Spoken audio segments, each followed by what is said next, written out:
Thank you very much. We are really excited for tonight's conversation. We want to thank all of you for joining us tonight and welcome you to a very important discussion and topic on social justice and equity, diversity, and inclusion in the health and physical education community. We have a really highly respected panel and a moderator that I'd like to introduce to you. Moderating tonight's event, we are honored to have Sean Nevills from Shape America. Sean serves as the CDC COVID-19 project director and podcast host for Shape America. Prior to his role at Shape, Sean served as Director of Health and Physical Education for the Missouri Department of Elementary and Secondary Education. Sean is a former classroom physical education teacher, and his experience includes adapted PE, high school PE, virtual teaching, and coaching experience as a head football coach and assistant track and field coach. His work in education includes curriculum development, employee wellness and equity, diversity, and inclusion. Sean is a native of St. Louis, Missouri, and an active member of MoShape, serving on their strategic plan task force and equity, diversity, and inclusion task force. Thanks for moderating tonight's conversation, Sean. Our first panelist is Kanidra Tucker. She's a nationally board certified teacher who is currently an educator for the U.S. government. Kanidra has taught at both the elementary and middle school level and was previously the health and physical education coordinator at Baltimore City Public Schools, as well as past president of Maryland IAHPERD. Kanidra is a highly sought after presenter. Our second panelist is Alfonso Rapun-Mairal, a physical education teacher from Schubert Elementary School in Chicago. Alfonso was born and raised in a small town by the Pyrenees in the north of Spain. He taught PE there for 7 years and then moved to Chicago in 2014. Yay! He has been a member of Health and Physical Education Leadership Team at CPS since 2015 and has presented a number of times at the IAHPERD convention. Alfonso loves wintertime and the mountains and is a diehard skier. Yay, so are we. Our final panelist is Yara Sentian, health and physical education teacher from Albany Park Multicultural Academy in Chicago. Yara received her bachelor's and master's degrees from Northern Illinois University. Lots of northern people here. Yeah, there are. In kinesiology and exercise physiology. She loves teaching about personal and social responsibility and the science of exercise and the brain. In her spare time, you can find Yara running around her neighborhood in Albany Park and going on bike rides with her family and her dogs. Now, before we turn things over to Sean, if you have any questions during tonight's conversation for our panelists or moderator, please feel free to post those in the chat box. Becky and I, along with Eric Chan, who is our producer of all our live events, will be monitoring that. So without any more conversation from me, let's get to the real meat of things. Sean, please take it away. Yeah, for sure. And thank you, Becky and Mark. Thank you for having us on this panel. Thank you for being brave to have these conversations, because it's not easy and we are in a different time. So I want to thank you first and foremost. So why is the question? Why are we here tonight? Why do we have to have these conversations around social justice? And better yet, why in the context of physical education? And quite simply, my answer is why not? Why not show up to these discussions?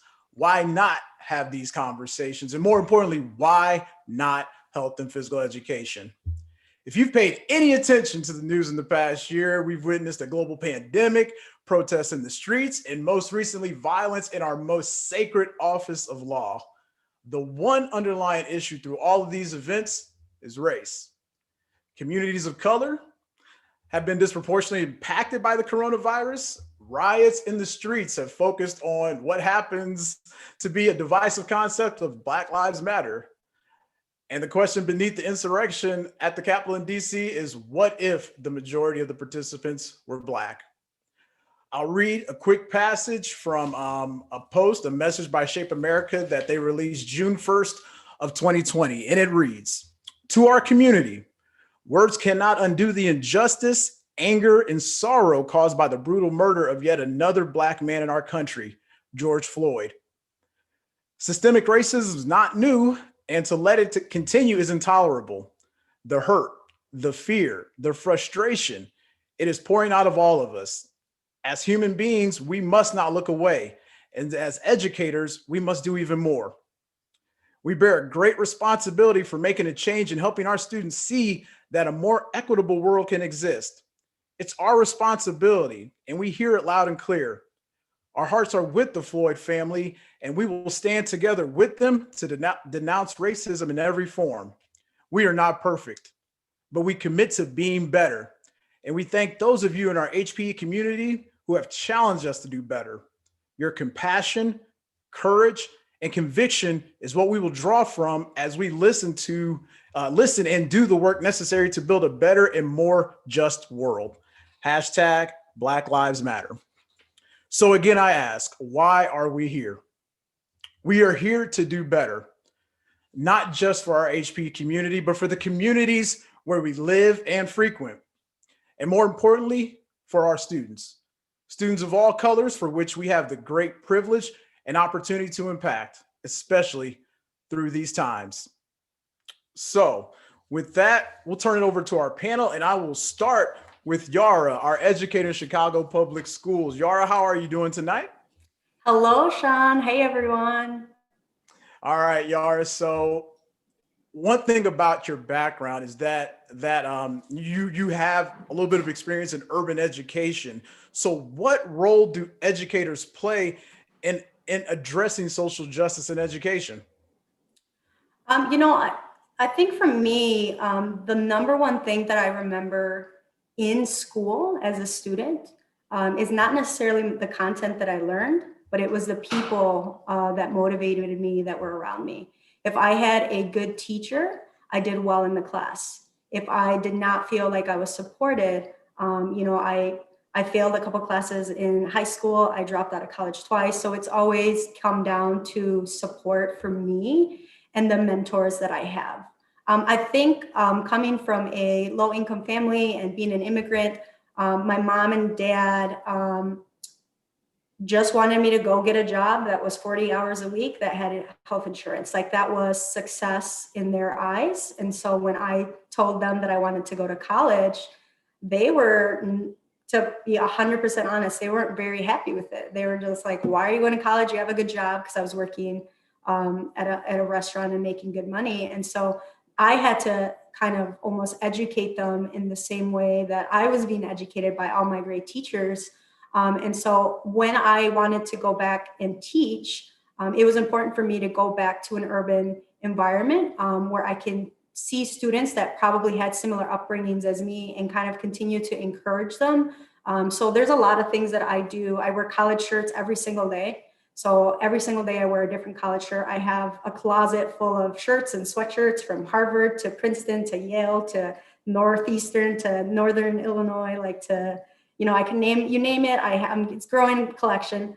But teaching them that there is, they can dream and do anything they want, and just really trying to eliminate some of those barriers that I had a really, really hard time climbing through as a younger person, and trying to get through and reach for that equity. So that is why I love teaching urban education. I love teaching in general, and it's just an opportunity for me to just teach people, students, to try to accomplish their dreams. But more than anything, how do you become a good citizen in the community and then give back?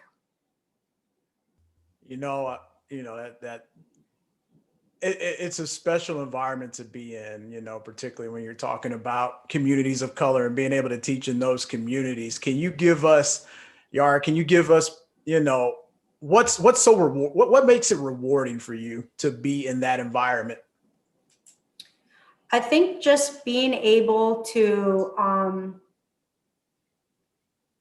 motivate and teach to the best of my ability every single day. And so I try to come in every day and smile and do the best that I can when I'm maybe not feeling the best, but to just give them just another outlet to another person, another outlet, another opportunity to just succeed, whether it's on the push-ups that they did today or the videos that they found online, since we're doing a lot of remote stuff. Like, it's just an opportunity for them to just feel what it's like to be successful. So I love doing this.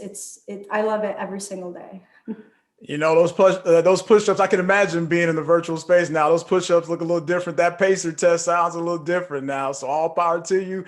It's still making it happen. It's still making those push-ups less strenuous for our students, especially in this virtual environment. So I think one of the earlier points you talked about, and I'm gonna go to Kanidra on this one, is being an advocate, but representing something a lot of students may not see, and that's an educator of color.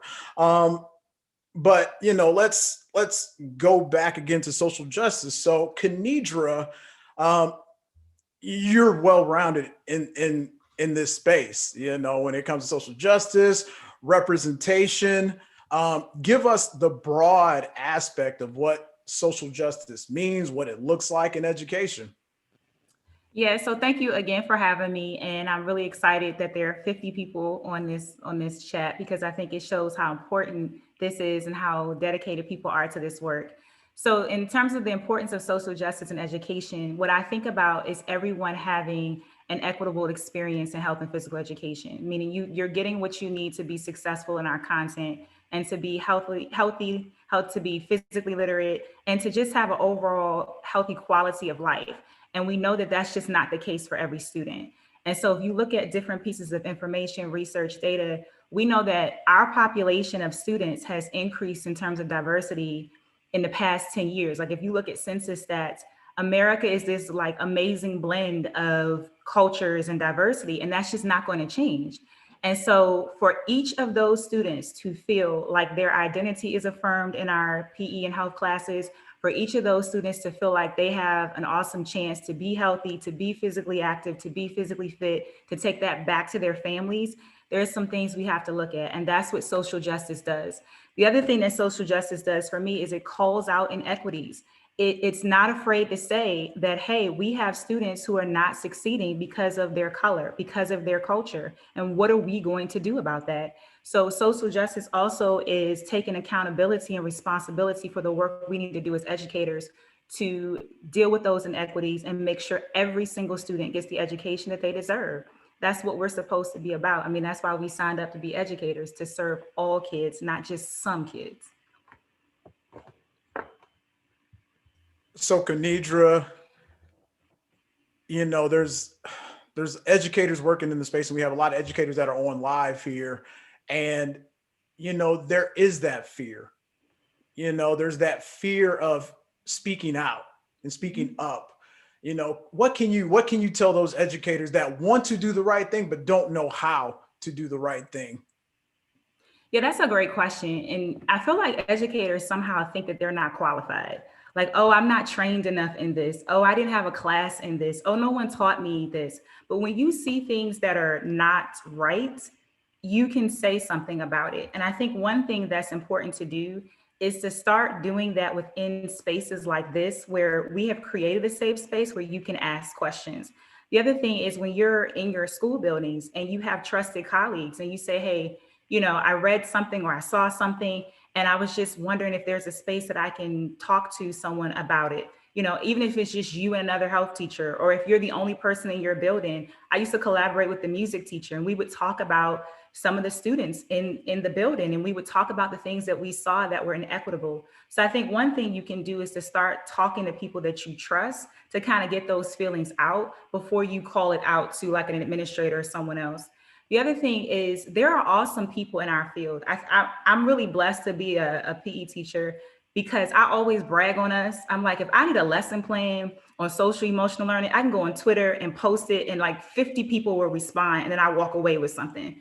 So in this space of equity, diversity, inclusion, and social justice, you can do the same thing. You can get online and ask a question and you'll get a wealth of knowledge. There's so many people like us on the panel. There are other people, there's Dr. Tara Blackshear, there's Dr. Brian Culp. These are people all on Twitter that you can follow and look at some of the things that they have read or some of the work that they have done. Start reading some things and seeing how this plays out in health and physical education, and then start having some discussions about it. Like, I feel like everything has to be formal. You can have a brown bag lunch session on Zoom. Hey, at 12 o'clock, from 12 to 12:30, Yara, Sean, Alfonso, we're going to get together and we're just going to start talking about inequities, or we're going to start talking about how to make our PE classroom, our health classroom more inclusive.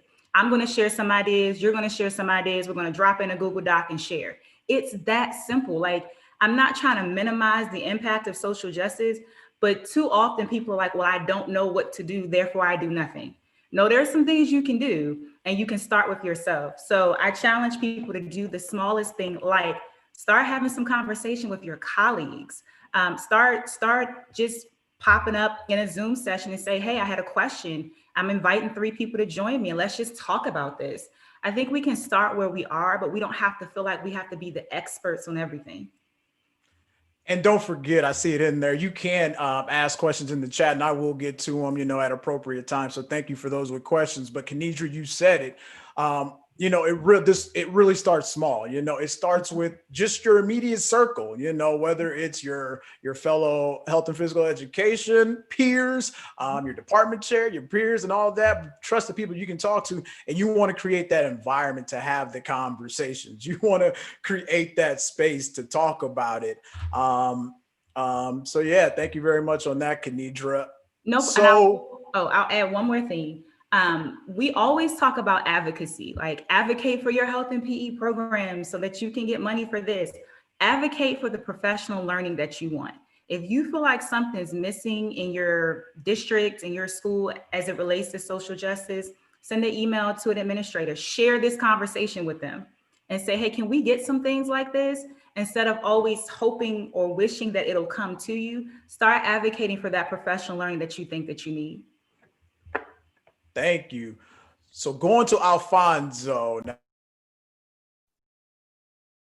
Kanidra, she mentioned 2 things, and this is a great part for you to come in on. She mentioned culture and lesson plan. Now, she didn't mention it all together, but those are 2 words, that she spoke. So, and, coming to you, Alfonso, you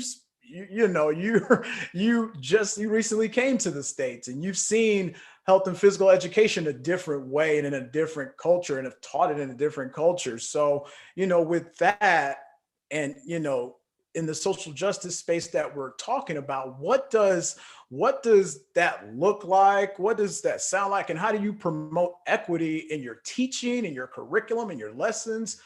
Tell us about that.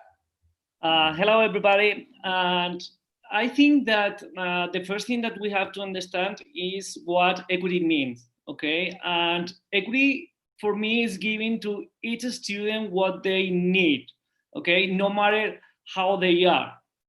And physical education gives us the opportunity just to work these things.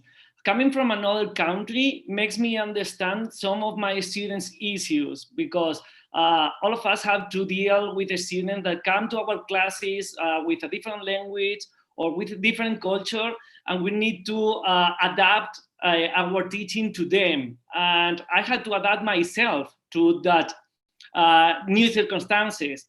So, for example, the amount of time that we are teaching PE here versus Spain, for example, I was used to have 3 or 4 hours per week, and I came here and I had to do everything in 1 hour per week.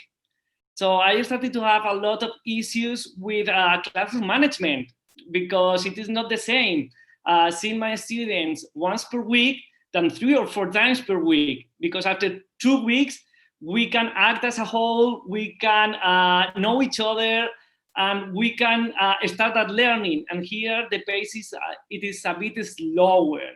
And regarding to the curriculum, I think that culturally it is very different in the way that here is most based on teaching sports, and there are a lot of competition in the PE class.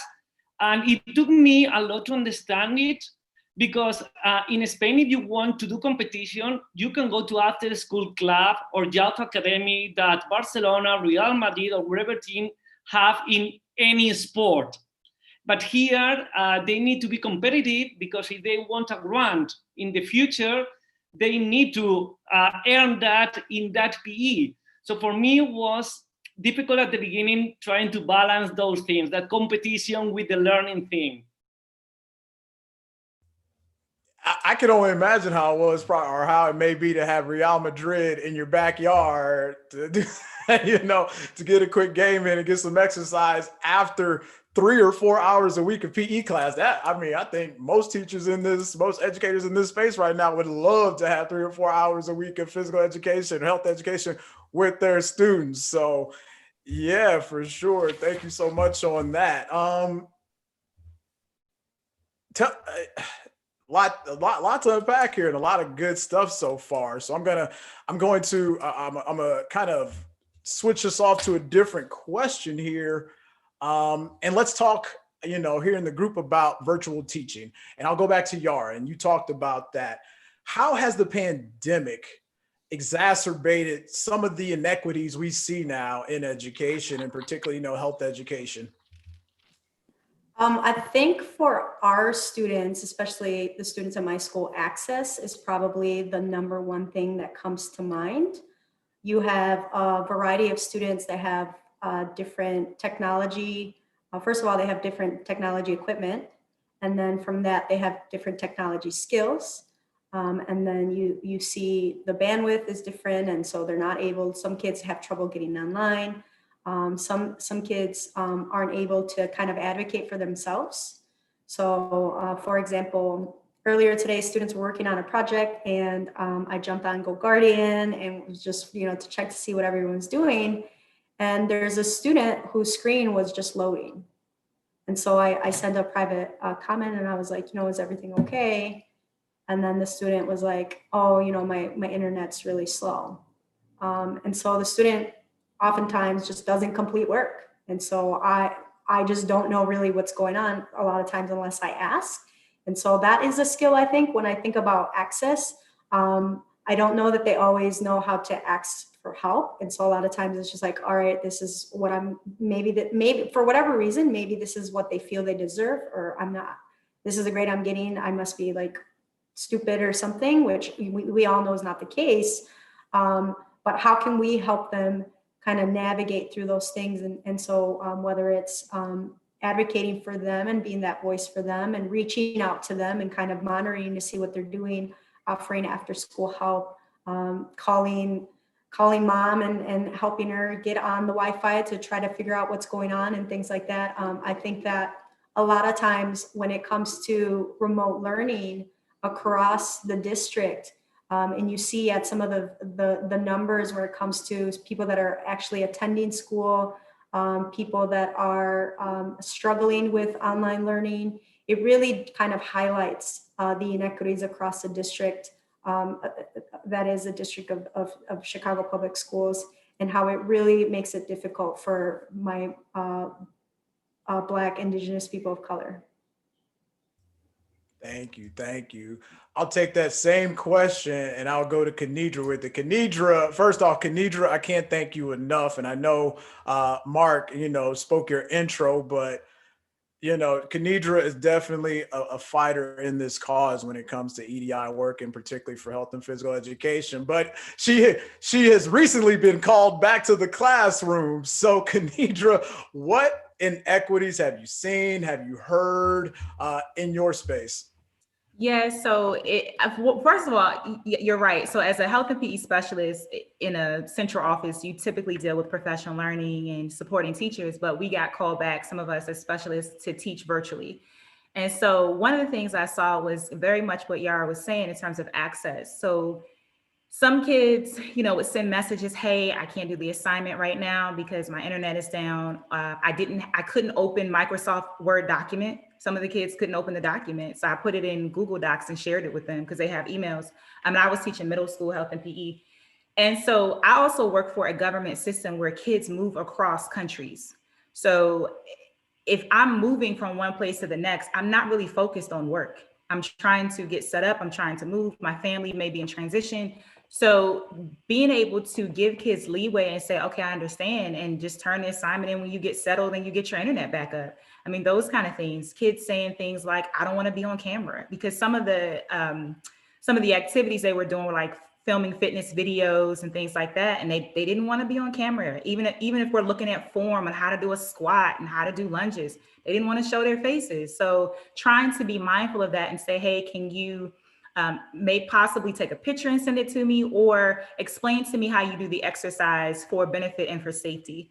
So those are some of the things that I saw. And then if you think about it, if all of us are working at home and we all have different home lives, so if you've got kids and you've got all these different things going on, kids have the same things going on. They've got brothers and sisters and all kinds of things. They've got parents, and then they're trying to focus on work.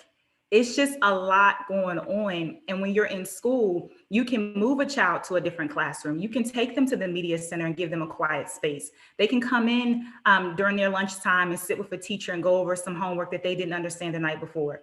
But now that's not necessarily the case. They may not have those spaces at home where they can really hone in on focus on some skills because there's 3, 4, 5 other kids there. So those are some of the things that I have heard kids say and that I've seen. So I'm gonna pose another question to you, Kanidra, that came up in our chat here twice. Is, defining EDI? Do white people and people of color define that the same? I think that's a great question. I think there's always like a textbook definition. So EDI, equity, diversity, and inclusion is what that stands for. So I think everybody defines things differently. I mean, that's just kind of the culture we live in, where we all bring our own background and experiences to terms. So for me, equity, diversity, and inclusion is looking at the students in front of me, where they come from, who they are, and how do they show up to our space? Whether it's culture, it's background, it's what they call funds of knowledge. So everything that you bring with you, how you were raised, what your family feels about education, child rearing, all of that plays a part into how you show up to a space. Just like when we show up to work, we bring everything that we are to work. Now, for white people, I can't speak for white people because I'm not white, but it would be nice for one of them to explain how they see it, but that's how I see it. So how do you show up to education space? And then how do I make sure that every single thing in that space is designed for you to succeed? Whether it's what you have access to, like Yara was saying, whether it's how we value you. So your culture we use your culture to teach you. So we're not just during the holidays playing Christmas music in the gym. Everybody doesn't celebrate Christmas. Everybody doesn't celebrate Halloween, but we continue to do that as if that the dominant culture is okay for everyone. That's not the case. And so being aware of those kind of things, to me, is also the inclusive part.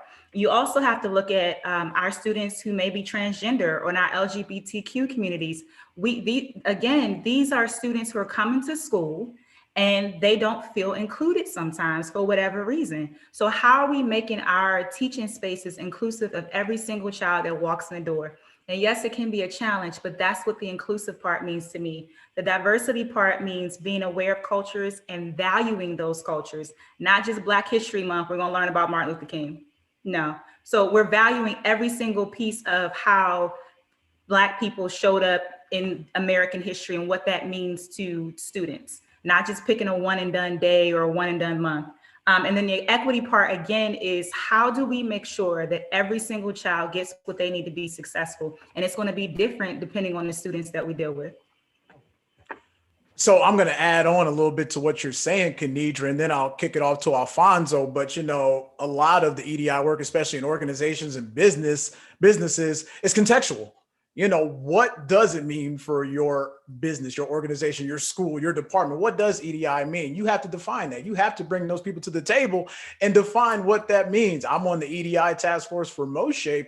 And for us right now, EDI means, representation and creating experiences for our educators of color, and giving them the access and resources they need to impact their urban communities or their rural communities, especially in Missouri. In our pre-conversation, in our conversation we had with this panel, Mark and Becky talked about the leadership roles. EDI to them means representation and having those faces and ideas in roles of leadership, which we're seeing a lot of our country now, especially on a national level, as things, as this world is starting to turn on us. So, it's contextual. Really define EDI in your context. What does it mean for your business? How are you going to make your business better with your EDI focus? Alfonso, you spoke a little bit about the kind of the cultural differences in physical education from, Spain to the United States. We have that sports model going on, right? So can you give us any other big glaring differences in the cultural aspects of health and physical education? Yeah, of course. When I was taking here the training for the sexual health education, I was a bit shocked because we didn't have that in Spain. And when I was in the meeting, we were asked about the way that we were introduced to the topic when we were kids. And I always try to be the last one talking so I can hear and I can understand. I am still an English learner, so I need that time just to make up my mind and find the wording and everything. But I was surprised that everybody was talking like it was something like not bad. I'm not going to say bad, but it was uncomfortable for them. And my parents taught me opt out. Sometimes they opt out, those things. And when it came to me, I said, I was in 5th grade and we had to study the body and we had a respiratory system, circulatory system, and reproductive system. So it was ABC. So we had to do that. So I think that sometimes the culture makes the way that we are learning things. And there's not a right way or wrong way. It's just different, and we need to understand that because we can have students that come from, as Kanidra said, from different backgrounds, and we need to adjust. I think that it is as the teachers, the one that we have to adjust to them, not them to us. Yeah, appreciate that. Thank you. So I'll toss this question up because, it's, when I started with my monologue, I talked about some of the stuff that's going on in our society. And sadly, we've all been witness to it too much from this point, from the George Floyd incident, I talked about in the statement, till last week, and the events at the Capitol. So I'll toss this question up, and any panelists feel free to answer first. Is how did you feel watching the events at the Capitol, and then particularly our the educators that are with the students, which is all of you, did you have to address that with your students and their families?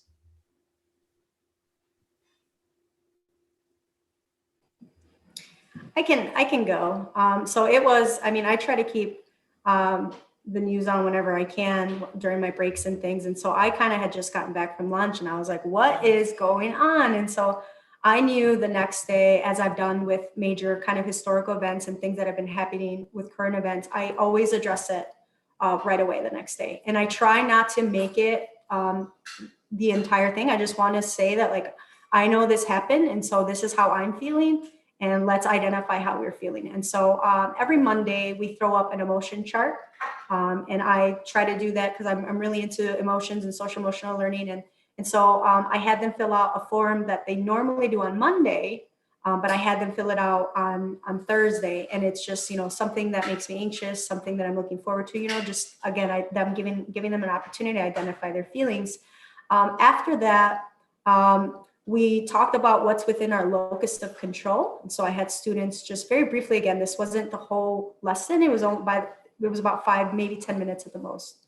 What are things in my life that I can control? I can control whether I choose to be compassionate. I can control my happiness. I can control what I eat, what I do with my time, what I watch, my attitude, whether or not I do my homework, how I treat other people.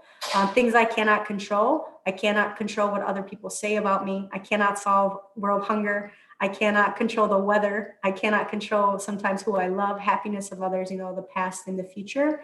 and kind of really getting them to continue to be aware of what's going on in their lives. But when it comes down to it, what can I control and what is within my locus of control? And then changing and switching that energy, because energy is neither created nor destroyed, just transferring that energy to the things within my locus of control that I can actually do and change. And I think in doing that, without me having to say that, I think in doing that, it continues to help them in the future without me having to point out the inequities. I think just allowing them to understand this is what I can do, that alone speaks, I think, a lot.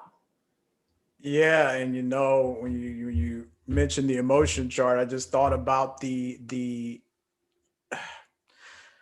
shift in health and physical education right now. Alfonso was mentioning the sports model, but we're really trying to focus on the whole child, right? The social and emotional well-being just as much as the physical well-being. So that, and then Yara, you threw in cross-curricular for some of those teachers that have to deal with that. You threw a little science in there with the energy talk, right? That was pretty good right there. So I like that. So Alfonso, being at that, you're from a different country, and to witness all these events basically since the pandemic, how's that made you feel? And once again, are you having to address that with students? As I am from another country, I try just to be apart from the politics, because Spain is not in a good point right now just to be judging about what's going on in other countries. But of course, I'm living here, and I felt I was really sad, because I think that we work really hard to teach about democracy, about respect, different points of view, that there is not a right or wrong answer in many things. And a bunch of people, because they didn't want to accept what was going on, they did the easy thing and the wrong one.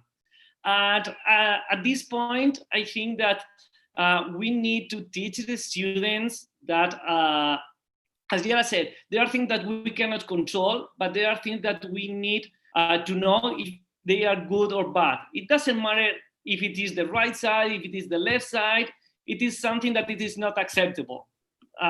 Sometimes we lack of that thing, because in Spain it happened something similar like 3 or 4 years ago, but it was the left side of the country. And now they were saying like, whoa, what's going on in the United States? That's terrible. And it's like, yeah, but you did it the same 3 or 4 years ago, and it was fine. And the act is the same. So I think that social justice is also to teach the students that no matter who does the right thing or the wrong thing can be right or wrong. I don't know if that's true. Yeah, Alfonso, but you said it though, it's easy to get caught up in what we see on the national news, but we have to take care of the issues and the things that are going on just right outside of our front door, or in our home, in our homes basically, or, those communities where we're from. So yeah, definitely a good point. All right, Kanidra, I'm coming back to you, but the word power came through in our chat. It's, when we talked about teachers having this fear and feeling powerless, what power do educators have in addressing or, advocating for the inequities and the issues of social justice? Yeah, that's a good question. So shout out to Marcella for that question. What about power? What do I have the power to do about the inequities I experience? So there's a couple of things when I saw her comment in her question. One, I thought about, there's an awesome educator named Dr. Bettina Love, and she says, stop teaching about, I'm just using Black people for an example, stop always teaching about the fights and the struggles, or stop always teaching about how we were slaves and all these different things, but also teach about the fact that we put up a resistance. Teach about the fact that we didn't just sit there and let things happen to us, and we tried to deal with those in power who were trying to keep us enslaved. So I think one thing in regards to power is to teach kids that you have the power to speak up for yourself, and this is how you do it. The same thing for educators. You have the power to speak up for yourself, and this is how you do it. For example, If you feel like something's missing in your curriculum, if you feel like there is something missing in your professional learning, who's in your district, who's in charge there, and who can you go to and say, this is missing? I'll give you a very concrete example. A friend of mine, Sue Sheppel out of Houston, she's a teacher in the Houston Independent School District.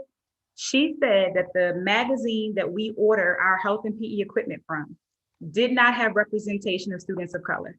There was like 90 or 80% white students in the magazine, 80, 90% white teachers in the magazine. So she wrote a letter to the people who put the catalog out and said, hey, this is not acceptable. What are we going to do about this? They wrote her back and said, we're going to take a look at that, and we're going to try to put whatever in place to make our magazine more inclusive. She said, we're missing students who have a hijab. We don't have any representation in that area. We don't have enough students of color in this magazine, but this is what I use to order equipment. And the people in the magazine don't represent the students that I serve. That right there is exercising her power with a vendor that a lot of people use to order their equipment to say, this is not right. It's not diverse. It's not inclusive. What are we going to do about it? Twitter is another space to exert some type of power in terms of what you feel isn't right. Call it out for what it is. And then after you do that, hold people accountable. Hey, I said something to you about the magazine. I don't see a change. So how are we going to address this? I think sometimes people think that those in power always stay in power. I'm surprised, to be honest with you, that people are being arrested for what they did last week, because for so long, things have gone unchecked. You've been able to just do things and no one says anything about it. We're going to shoot people of color down the street and we're going to get off. But the fact that people are being arrested also says to me that people are exercising their power to say, this is not right, it's unjust, and we're going to hold you accountable. So I think one of the things we have to do with teachers and students is to teach you that when you see an injustice, it's okay for you to say something about it, whether you're a student advocating for yourself to a teacher, whether you're a teacher advocating for yourself to an administrator. And once you do that, follow up and say, okay, this bothered me. This is what I said to you that I didn't like. What are we going to do about it? Definitely great. Real quick, once again, adding to this part of the conversation, and Kim Ballard said it, advocacy is a skill. Just like we don't expect our students to, do 100 push-ups on day one, right, Yara? We have to help them practice those skills. And power for students could be as simple as giving them choice and giving them a voice. It's skills they have to learn, just like everything else in the health and physical education curriculum. Advocacy is a skill. So, giving them those opportunities to self-advocate, giving them opportunities to use their voice, giving them opportunities to have choice in things, whether it be a lesson or whatever. So thank you so much. Now we're getting close to the end here. I want to thank Yara and Alfonso, our panelists. We still have, about 15 minutes here. What about next steps for education organizations, other state affiliates that may be listening in on this? Kanidra, I'll take it to you again. What can organizations, schools, teachers, businesses do? Yeah, I think that's a great question. One, I think there's strength in numbers. So we talked about this before. We have several organizations all across the nation, SHAPE organizations or IAHPERD organizations. And a lot of times these organizations are doing things like what we're doing tonight. They're having a social justice roundtable, and there's strength in collaborating with other people who are doing the work. You do not have to do this work by yourself. You don't have to come up with all these ideas on your own. You can always collaborate with another organization to see what they're doing and decide how you want to do that collaboration. Shape America has a EDI committee. At one point it was a task force, which means, from what I understand in terms of the breakdown, that a task force is not as official as a committee. We are now a committee. I'm on it. And so one thing we're doing is we are putting together a podcast to address equity, diversity, inclusion in health and physical education. It'll come out at some point this year. And so we're going to look at some of these issues more in depth and have some 15-minute conversations with different people about what we feel about this. Somebody mentioned adapted PE as in terms of equity. That would be a great conversation for the podcast, to bring somebody on to talk about that. So that's another part that Shape America is doing. I've seen Shape Maryland, again, that's just because Maryland is my state. They have an EDI committee and we put together presentations. People come, we share information, people take it back. The other thing is we have to be able to look at things and call it out. And I'll give you an example. I mentioned Dr. Tara Blackshear earlier. She wrote an article and it was titled #ShapesSoWhite. And to make it personal, she looked at the data that showed how many teachers of color actually become toys or teachers of the year. I am a Black woman and I believe I'm the first Black female teacher of the year in I forget 10 or so years. Why is that the case? What's going on? When I look at some things and I look at just teachers and I'm like, are there no teachers of color who are doing amazing work in our districts? Why are they not being recognized? So I think we have to start looking at what we're doing as national organizations and state organizations to, one, collaborate, two, to have more opportunities for these kind of conversations, and three, look at the own lack of diversity in our own organizations and what we're going to do about that. Preach. That's all I can sometimes say is just preach. Yeah, definitely. And, Maryland has their EDI committee here in Missouri, where I am. Most Shape, we have our committee. It starts with the conversation. Just like she said, it starts with the conversation. And once again, thank you, panelists, Alfonso, Yara, Kanidra, thank you for being on. We'll take some questions here in a bit, but we have to do better. And when it comes to education, health and physical education, we're going to do what we always done, and that's be leaders in this charge for equity and justice for our students in our classrooms and our curriculum, for our schools and our districts. So with that said, to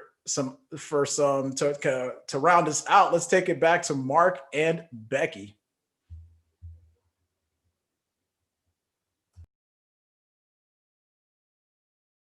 We have done. Sorry about that. Got everything covered up here.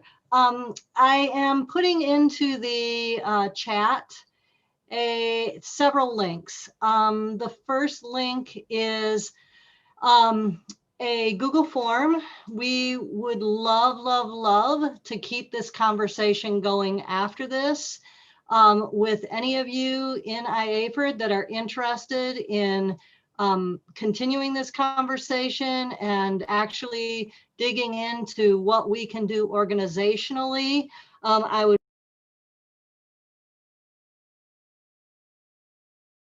Yeah, sorry, I'm trying to get to be able to put that in. There we go. So I have put that into the chat. So the first link that's there is the form if you are interested in, the first link is, whoops, I lost it now. It's right on, if you scroll down. There we go. Sorry. Now if I can see it. Everything's moving around on me. So the first link there is the EDI social justice SEL resources page that we have. We have a ton of resources on that page, and we're continually adding to it. Kanidra gave us a couple of resources the other day that we added to it. So just continuing to add to that page. And then that Google form that I mentioned to you guys, if you are interested in continuing this discussion and actually looking at further steps that IAHPERD can take, please fill out that form. We would love to have you involved. And then the last link there is for our next live event that we have upcoming, which Kevin is actually in this session. And he is going to be doing a very highly motivational speech on January 28th, if you're interested in pre-registering for that. And that's, yeah, you have to check out that story. I encourage you to register for that live event as well. Again, as Becky said, Thursday, the 28th at 8 p.m. Central Time. Kevin is going to be sharing his story. Kevin McGrath is going to be sharing his story. He is also the founder of Adopted Gym, and his story is very inspirational. I've been honored to be able to hear what he shared, and I think it will be a really important one. Again, just like tonight's conversation. I can't again thank all of you for attending this discussion. It is something that I feel very strongly about, and it is very important that it continues. And again, as Becky said, we want to encourage you to take advantage of continuing this conversation through that link. And I think it's important that we start to do what we can to start making changes that I think are very important for all of us. And I think the turnout for tonight's event, and we thank you guys so much, Yara, Alfonso, Sean, Kanidra, you were amazing. Yep. But the turnout is, I think it lets everyone know that we all understand how important this topic is and that we have got to move this thing forward. So we really appreciate you guys. Can't thank you enough. No, thank you so much. And with that, do we have any other questions that popped up? I know Sean grabbed hold of at least 3 or 4 of those questions and brought them out to the forefront. So I appreciate that. And I did not catch any others beyond that. So without I saw one that I just wanted to touch on briefly. Absolutely, go for it, Yara. The question was, how can we better diversify our P programs? I think it starts with the actual health and physical education experience of students at the grade school level. If you have a teacher that, has equity in the classroom and is standards-based and assesses and really truly helps students understand how to be healthy and be physically and live a life of health, and you do it while being engaging and fun and all of those things, I think that students will. I think it's very easy to diversify P programs. As a former downtown district employee, I visited quite a few colleges across the state of Illinois, as well as a lot of high schools and elementary schools in the city of Chicago, and you can honestly see quite a stark difference from a school to school, both in access, equipment, teachers as well, the diversity of the teachers. And I think it's so important that we continue, and I think it's just amazing that there's so many educators here, but it's so important that we continue to learn and really become high quality educators, continue to learn all the time, because it really comes down to the student's experience. And if they have a positive experience, they're going to want to do this in the future. So I think that's one way that we can better diversify our programs. Thank you, Yara. And yes, you can unmute yourself if you like to ask a question. If you're not too shy, I want to throw your question out to the group so we can hear you. Hi, peace and blessings, everybody. I have an iPad, so it's hard for me to really type on it properly. So I keep on messing up and getting my information out there. But with regards to empowering, I'm really focused on empowering my students to advocate for themselves when they see inequities in their own education, and that is part of our standards. What happened is when I did that, a huge target was placed on my back by administrations, other teachers, because at the end of the day, a lot of times they don't want students in power because that equals more accountability on their part. So to be honest, I'm suspended for 2 years now with pay, because at the end of the day, I didn't take up my advocacy without ensuring that all my T's were crossed and my I's were dotted. So basically, I'm getting paid a lot of money to stay home in a district that's supposedly facing official financial cliff. But my point is, there's a lot of Black oppression out there. And then when you try to empower and equip students with the information and knowledge and tools to speak up for themselves, it's a huge problem. So I'll speak to that point, Marcella, and thank you for bringing that up, because that's an important point. So I was talking about one educator I mentioned earlier, Sue Sheppel, who's from Houston, and she and I have been working together. And she said the same thing.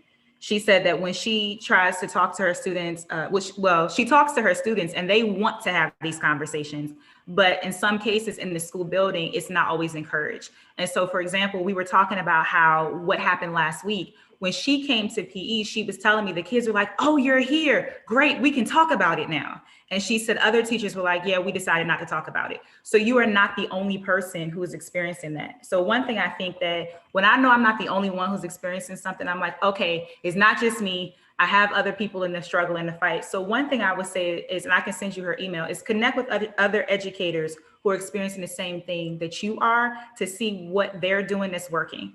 The second thing is I always try to start with the students. In the example I just gave you, when the students are saying, I'm glad you're here, we can now talk about this, take that comment to the administration, because that says to them, hey, we're missing something that the students want.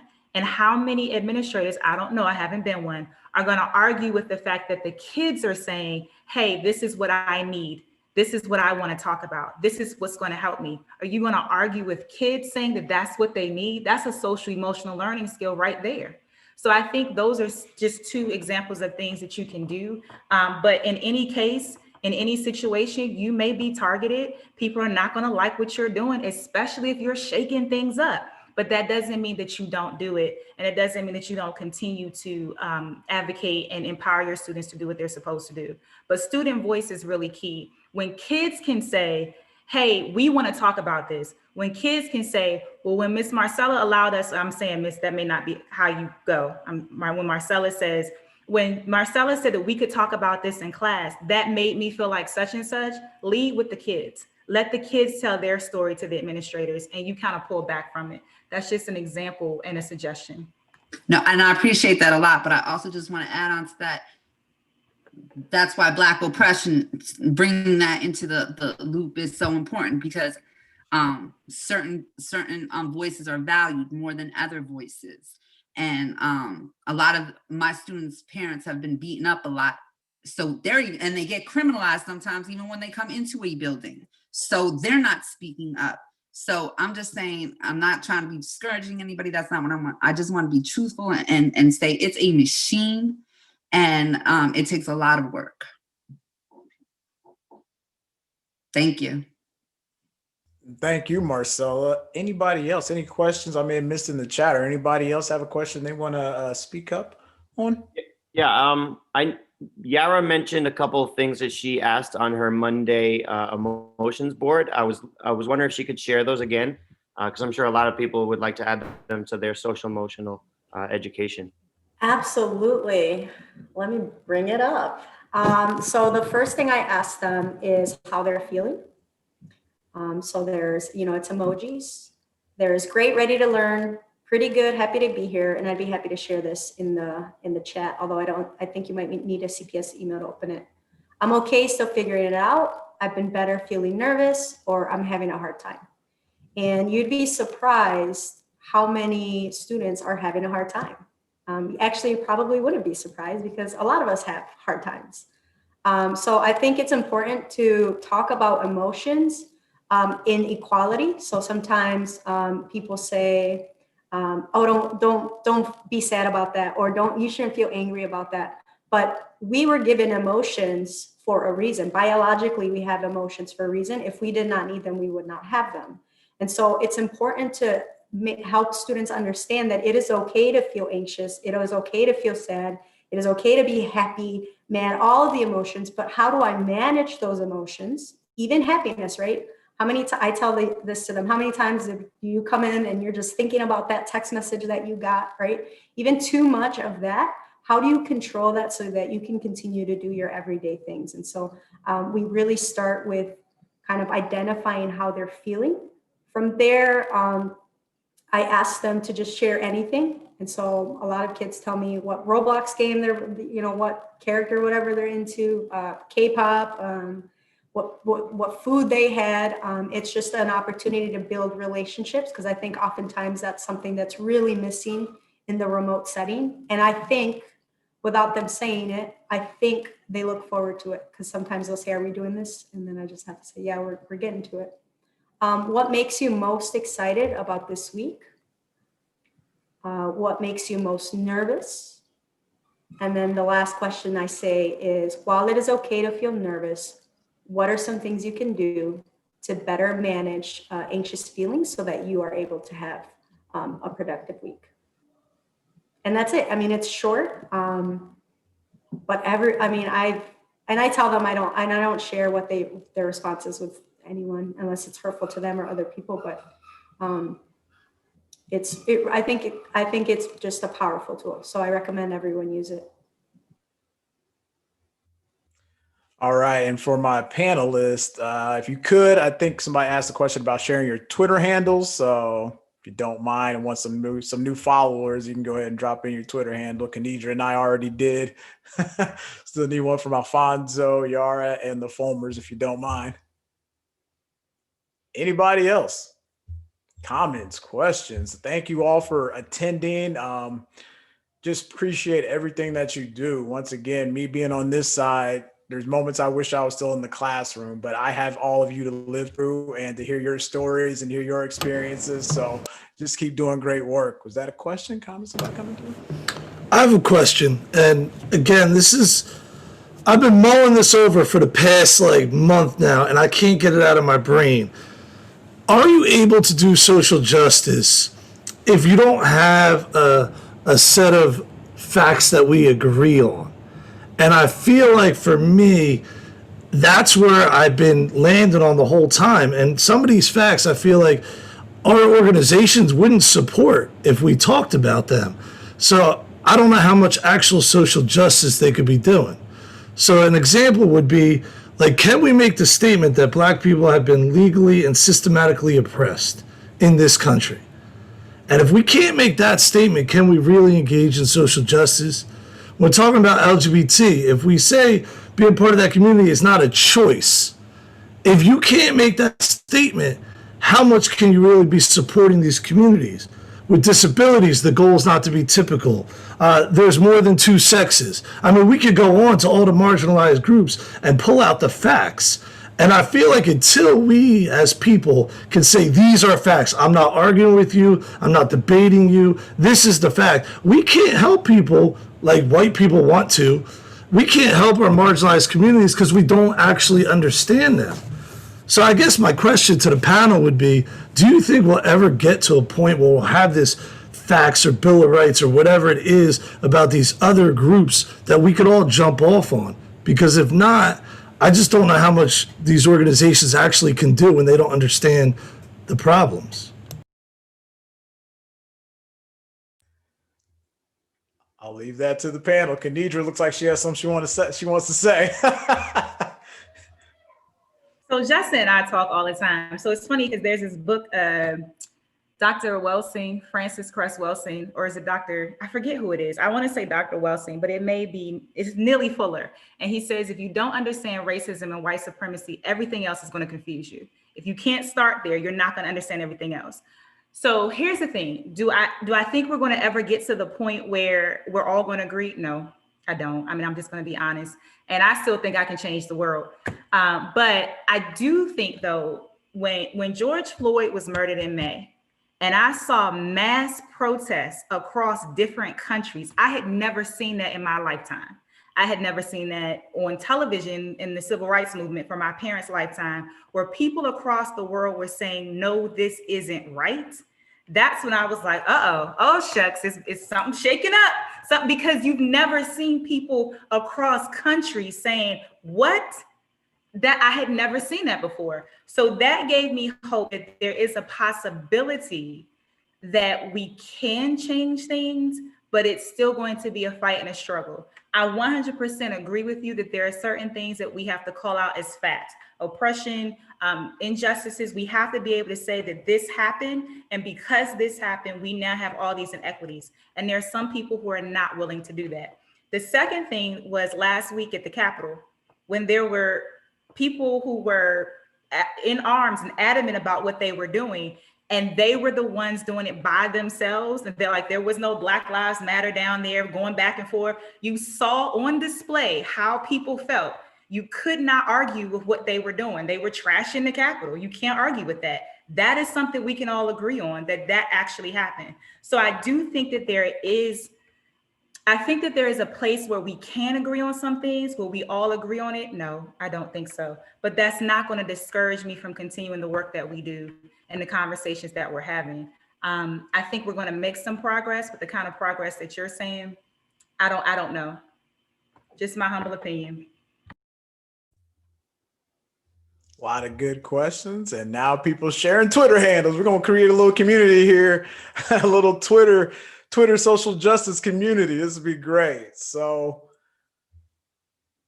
I'll leave the floor open. Mark, Becky, got anything there? Can I just point out, I know that Kanidra mentioned something about, I still believe I can change the world and stuff like that. I just want to point out that you are absolutely changing the world. It's not that you can, you actually are doing it. And I think that every one of us as educators, we want to make the difference in one child. So every one person you're changing their viewpoints or their minds just a little bit on this subject, you're not going to get 1 million people to change their minds all at once. So every time you have these conversations and change a little bit of a viewpoint, you are making a difference in this conversation. I think it's just a matter of getting to the point where people are used to having them. So a lot of those old arguments aren't needed to have had anymore. So you can go on to like the more meat and potatoes of the conversation. So the more of these small conversations are had, the easier the other ones become. So make it commonplace in your small environments. We appreciate that, Kevin. Definitely. We can all make change just in our space. You know, we're starting with these students and going from there. Kanidra, I think somebody wanted a book recommendation. You mentioned a quote. Mm-hmm. So yeah, can you email me, Jennifer? I'm gonna put or either catch me on Twitter or put me, or send me an email and put my email in the chat. But the author's name is Dr. Neely Fuller, Neelyfuller. And he's the one that said, if you don't understand racism and white supremacy, everything else is going to confuse you. And I think it starts a lot with our own personal biases. I did a seminar over the summer with Latasha Morrison, who wrote a book, Be the Bridge. And the first 3 weeks, it was all about unpacking our own personal biases that we have.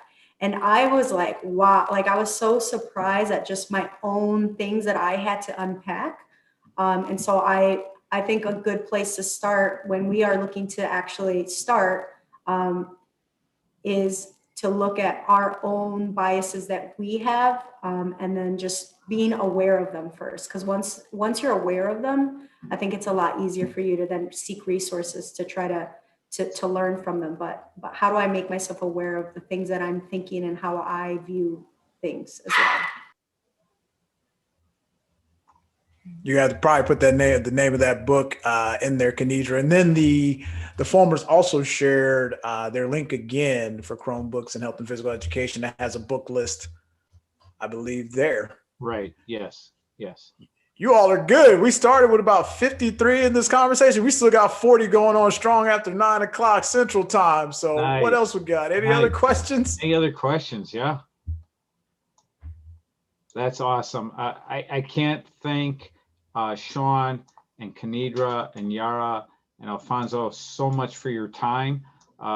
We did joke when we met prior to this that we thought, oh, darn it, we should have videotaped and recorded our meeting to prepare for this, because that was such a great conversation that probably went on closing in between 90 minutes and 2 hours. But this was just an outstanding conversation. And again, thank you so much for your time to do this. And everyone that attended, thank you so much for being involved with this initial conversation that we hope to continue. So without any other questions out there, we want to encourage you all to join us again for another live event on January 28th, 8 o'clock. You heard Kevin ask us some questions just a minute ago, and he will be sharing his inspirational story. He is a physical education teacher out of the Virginia area, and has a program that he began, the Adopted Gym program. So we hope to see all of you then, and until the 28th, thank you. Mark and Becky, I don't mean to cut you guys off. It's just, this has been on the tip of my tongue and I wanted to ask it. So I'm Derek Beal. I teach K-5 PE in Naperville right now, but I also work with NED's IAHPERD right now as like their award chair. And I know one of the things that will really help get people's voices out there is if we advocate for people to apply for those awards and stuff like that. And last year when I did it, I think I only had one person of color apply for these awards. And like, I guess panel discussion is like, we really try our best with like trying to get out newsletters and try and advocate through it on Twitter and trying to reach out and like email principals who we think could nominate, good candidates for this. But I guess, how can I empower people of color to, get their names out there for these awards? Because we know there's teachers that are doing amazing things, especially in CPS. I mean, like we need to get their names out there so we can recognize them. And I guess, do you have any advice for that, or like, what can we do further in order to get that happening?